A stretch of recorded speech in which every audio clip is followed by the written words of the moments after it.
Indian ഭരണഘടനയിൽ നിന്നും PSC ആവർത്തിക്കുന്ന ചോദ്യങ്ങൾ. ഇന്ത്യൻ ഭരണഘടനയുടെ ശില്പി ഡോക്ടർ BR അംബേദ്കർ. ഭരണഘടനാ നിർമ്മാണ സഭയുടെ സ്ഥിരം അധ്യക്ഷൻ ഡോക്ടർ രാജേന്ദ്ര പ്രസാദ്. മഹാത്മാഗാന്ധി കി ജയ് എന്ന മുദ്രാവാക്യം വിളിച്ചുകൊണ്ട് പാസാക്കിയ ഭരണഘടനയിലെ ഏക വകുപ്പ് ആർട്ടിക്കിൾ 17.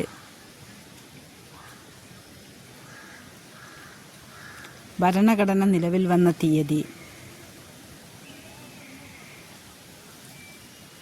1950 ജനുവരി 26. ഭരണഘടനയുടെ ആമുഖം തയ്യാറാക്കിയത് ജവഹർലാൽ നെഹ്റു.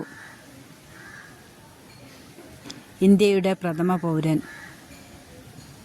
രാഷ്ട്രപതി. ഭരണഘടനയുടെ കാവൽക്കാരൻ എന്നറിയപ്പെടുന്നത്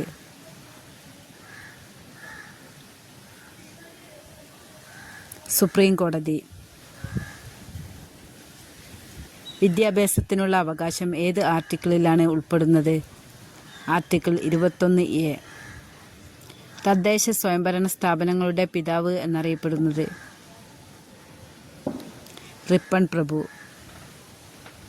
ആമുഖത്തിൽ സോഷ്യലിസം, മതേതരത്വം, അഖണ്ഡത എന്നീ വാക്കുകൾ കൂട്ടിച്ചേർത്ത ഭേദഗതി 42ാം ഭരണഘടനാ ഭേദഗതി. വോട്ടിംഗ് പ്രായം 21 നിന്നും 18 വയസ്സാക്കി കുറച്ച ഭരണഘടനാ ഭേദഗതി 61ാം ഭരണഘടനാ ഭേദഗതി. മൗലികാവകാശങ്ങളിൽ നിന്നും സ്വത്തിനുള്ള അവകാശത്തെ നീക്കം ചെയ്ത ഭരണഘടനാ ഭേദഗതി 44ാം ഭരണഘടനാ ഭേദഗതി. ഭരണഘടനയുടെ ഹൃദയവും ആത്മാവുമെന്ന് ആർട്ടിക്കിൾ 32 വിശേഷിപ്പിച്ചത് ഡോക്ടർ BR അംബേദ്കർ. മൗലിക കടമകളെക്കുറിച്ച് പ്രതിപാദിക്കുന്ന ഭരണഘടനയുടെ വകുപ്പ് ആർട്ടിക്കിൾ 51A. ഇന്ത്യൻ ഭരണഘടനയുടെ ആണിക്കല്ല് എന്നറിയപ്പെടുന്നത്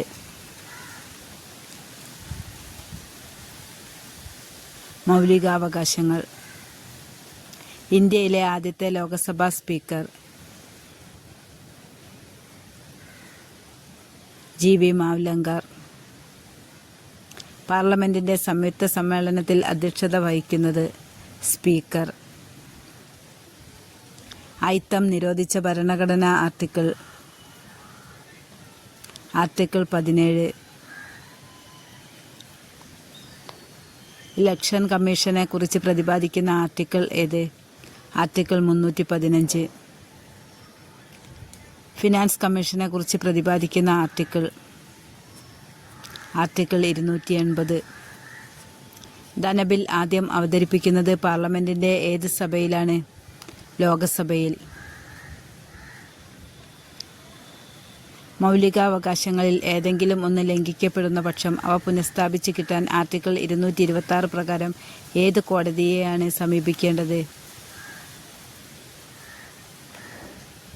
ഹൈക്കോടതിയെ. വിദ്യാഭ്യാസം ഏത് ലിസ്റ്റിൽ ഉൾപ്പെട്ടിരിക്കുന്നു? Concurrent list. ചെറുഭരണഘടന എന്നറിയപ്പെടുന്നത് 42ാം ഭേദഗതി. ഇന്ത്യൻ ഭരണഘടന ഭേദഗതി ചെയ്യാനുള്ള അധികാരം ആരിൽ നിക്ഷിപ്തമായിരിക്കുന്നു?